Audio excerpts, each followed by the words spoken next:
Namaste, everybody. This is Hasti Masti Hansi. Welcome to Hansi from Home. Today's lockdown lesson is on communication.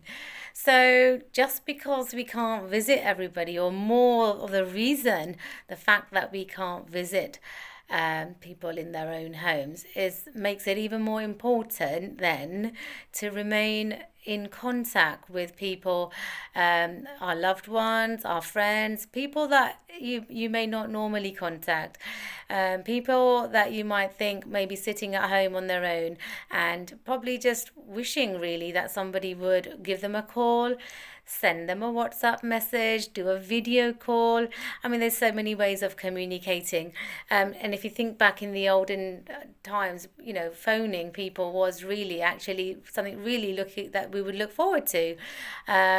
Nowadays, of course, there is so much texting, WhatsApping that you can go for a whole conversation on WhatsApp, and that is so impersonal. It's just so nice to actually hear someone's voice and have a two-way conversation. So during lockdown, what I would ask you all to do is to, get your little address book out, get your list of people you normally send Diwali cards out to, and think about people, not just the usual friends and family, but try and think during the lockdown about people, like I say, that maybe feeling a little bit lonely, or will just welcome just a hello, a namaste, how are you doing? Can I get you anything? So, communication is key.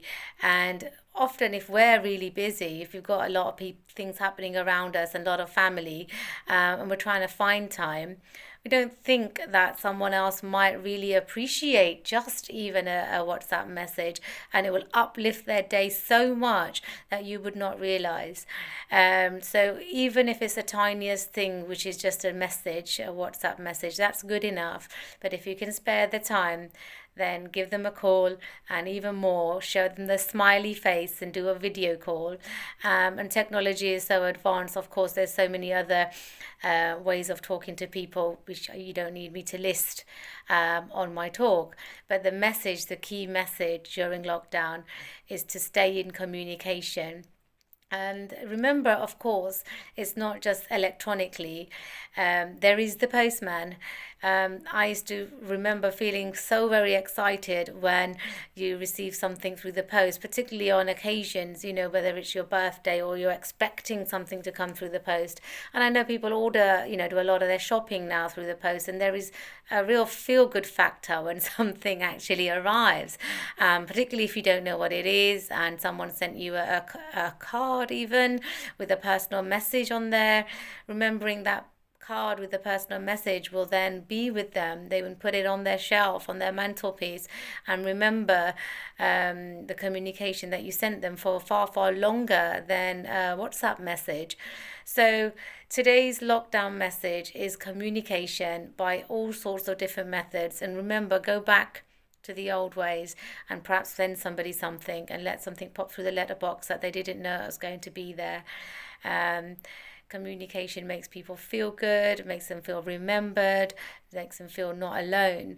And we all need that as human beings. We don't want to be felt that lockdown is a scenario where we just get locked in and don't think of anybody. But people are in our minds all the time, and often we're just waiting for that person to give us a call. And the other thing is, if you're sitting at home and you're wishing somebody would contact you or ring you, I'm sure you have that person in your mind. So why don't you pick up the phone or send a WhatsApp message? Don't sit there waiting. It's not a competition or pride or ego. Just if somebody is on your mind, you contact them. Yeah, that's Hansi's message. Don't wait around, particularly if you're the one that's feeling alone. Other people may not know that you are feeling alone. So you pick up the phone or you send them a message, and make that call. So that's today's lockdown message from Hansi. Until next time, it's Nacho Gao and Hasta Reho from the inside and out.